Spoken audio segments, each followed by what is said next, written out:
Assalamualaikum warahmatullahi wabarakatuh. Halo Sobat Pembelajar, bertemu dengan saya, Lisa Listiana, dosen Fakultas Ekonomi dan Bisnis Universitas Indonesia. Di sesi ini, kita akan belajar terkait dengan salah satu instrumen keuangan syariah yang juga dapat menjadi salah satu alternatif pembiayaan UMKM di Indonesia. Namanya adalah wakaf. Sebelum kita membahas terkait dengan bagaimana kira-kira wakaf bisa menjadi salah satu instrumen pembiayaan UMKM, kita review sekilas dulu terkait dengan konsep wakaf. Jadi yang pertama, wakaf itu berasal dari bahasa Arab yang artinya berhenti atau terhenti. Yang berhenti apanya ya? Yang berhenti adalah asetnya. Jadi kalau seseorang itu berwakaf, maka apa yang diberikan itu perlu ditahan dan dikelola sehingga nanti menghasilkan manfaat. Nah, manfaat inilah yang nantinya akan disalurkan kepada penerima manfaat atau kita menyebutnya mauquf alaih. Jadi yang membedakan wakaf dengan sedekah pada umumnya itu adalah pokoknya atau aset yang diberikan itu perlu dikelola sehingga nilainya tetap. Karena wakaf ini adalah salah satu instrumen keuangan syariah dan dari sisi fikih ada rukun-rukun yang perlu dipenuhi. Setidaknya dari sisi fikih ada 4, yaitu yang pertama adalah harta benda wakafnya atau kita menyebutnya mauquf. Lalu yang kedua adalah penerima manfaatnya atau mauquf alaih. Yang ketiga adalah wakifnya atau orang yang berwakaf. Dan yang keempat adalah sigoh atau ikrar wakafnya. Dari sisi fikih sebenarnya diperkenankan bahwa akad wakafnya itu boleh lisan ataupun tertulis. Nah, di Indonesia sendiri sebenarnya wakaf ini sudah diatur dari sisi undang-undang. Di tahun 2004 pemerintah mengeluarkan regulasi Undang-Undang Wakaf, tepatnya nomor 41, dan di undang-undang tersebut didefinisikan bahwa wakaf itu adalah perbuatan hukum wakif atau orang yang berwakaf untuk memisahkan sebagian hartanya untuk digunakan secara untuk keperluan ibadah ataupun kesejahteraan umum untuk sementara ataupun selamanya. Jadi sebenarnya kalau dari definisi yang diberikan, wakaf ini bisa juga dikelola dan manfaatnya ini tidak hanya untuk ibadah saja, tapi juga bisa untuk pemberdayaan masyarakat termasuk ke UMKM. Nah, di regulasi ini juga diatur bahwa harta benda wakaf secara garis besar bisa dikategorisasikan jadi 2, yaitu harta benda wakaf yang tidak bergerak atau contohnya seperti tanah, bangunan, atau harta benda wakaf yang bergerak. Contohnya adalah uang atau logam mulia ataupun kendaraan dan lain-lain. Sebenarnya wakaf ini dia secara umum bisa turut berkontribusi dalam mendorong perekonomian. Beberapa penelitian telah menuliskan dan juga mencoba mengeksplor bahwa wakaf ini ternyata selain bisa menjadi salah satu alternatif sumber pembiayaan, dengan adanya wakaf juga dapat membuka lapangan kerja baru dan juga dapat menjadi salah satu instrumen yang mendorong redistribusi. Jadi kalau tadi teman-teman ingat secara konsep manfaatnya ini akan disalurkan atau diberikan kepada penerima manfaat. Jadi dengan skema ini, instrumen wakaf ini memungkinkan manfaatnya itu mengalir kepada pihak yang lebih membutuhkan, sehingga dari sisi pemerataan itu bisa dilakukan. Nah, sekarang kita masuk ke kira-kira gimana ya wakaf itu bisa menjadi salah satu instrumen untuk pembiayaan UMKM.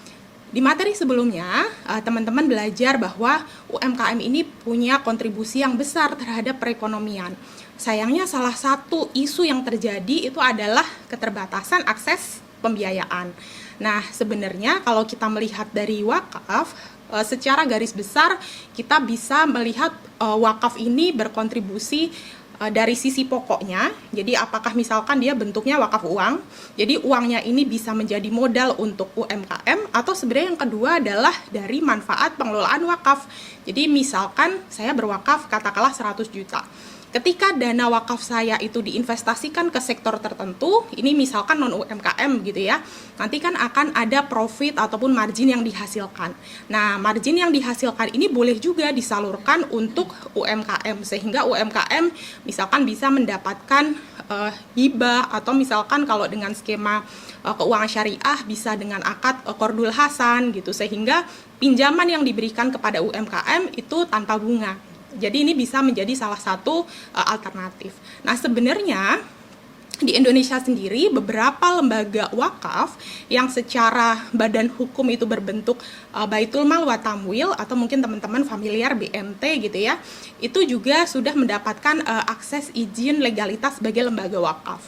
Jadi beberapa BMT ini sebenarnya juga sudah mengelola wakaf dan juga memberikan pembiayaan kepada UMKM.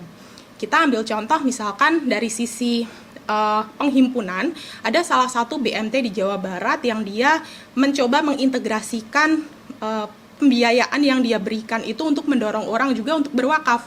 Jadi ketika katakanlah Ibu Siti begitu ya, dapat pembiayaan dari BMT, maka sebagian dana yang didapatkan oleh ibu tersebut juga dihimbau untuk diwakafkan, sehingga dari sisi penghimpunan dana wakaf bagi lembaga tersebut bisa bertambah. Nah, dari sisi pembiayaan ada salah satu juga BMT di Jawa Timur yang memberikan pembiayaan kepada UMKM dengan akad secara berjenjang.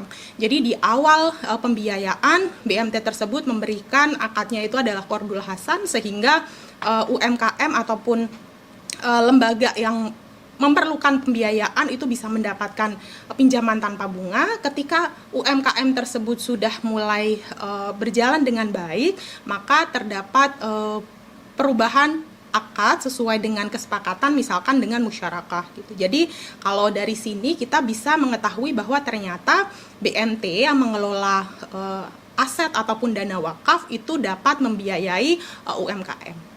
Nah, sebenarnya dari perspektif BMT sendiri itu juga ada keuntungan ketika mengelola dan menyalurkan dana wakaf.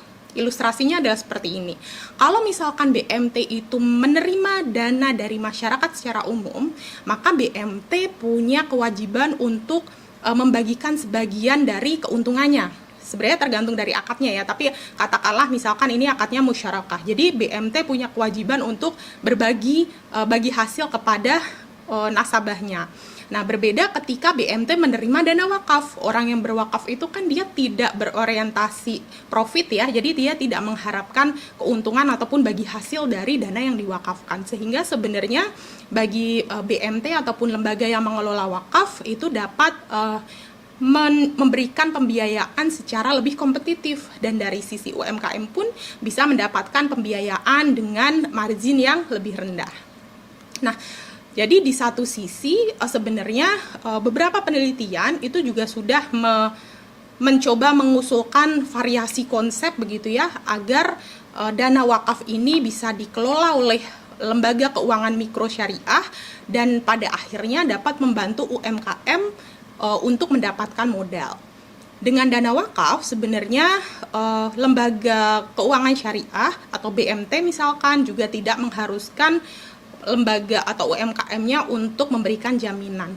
Nah, namun berbagai peluang tersebut sebenarnya juga bukannya tanpa tantangan gitu. Sebenarnya salah satu yang perlu diperhatikan oleh UMKM adalah bagaimana memastikan bisnisnya itu bisa berkelanjutan. Karena ketika misalkan lembaga ataupun UMKM itu mendapatkan modal dari dana wakaf, maka dana wakaf tersebut juga harus dijaga keberlanjutannya. Nah, salah satu peluang juga terkait dengan wakaf dan UMKM adalah dengan diterbitkannya RPIM atau Rasio Pembiayaan Inklusif Makroprudensial, yang sebenarnya mewajibkan bank termasuk bank syariah untuk memberikan pembiayaan itu kepada UMKM.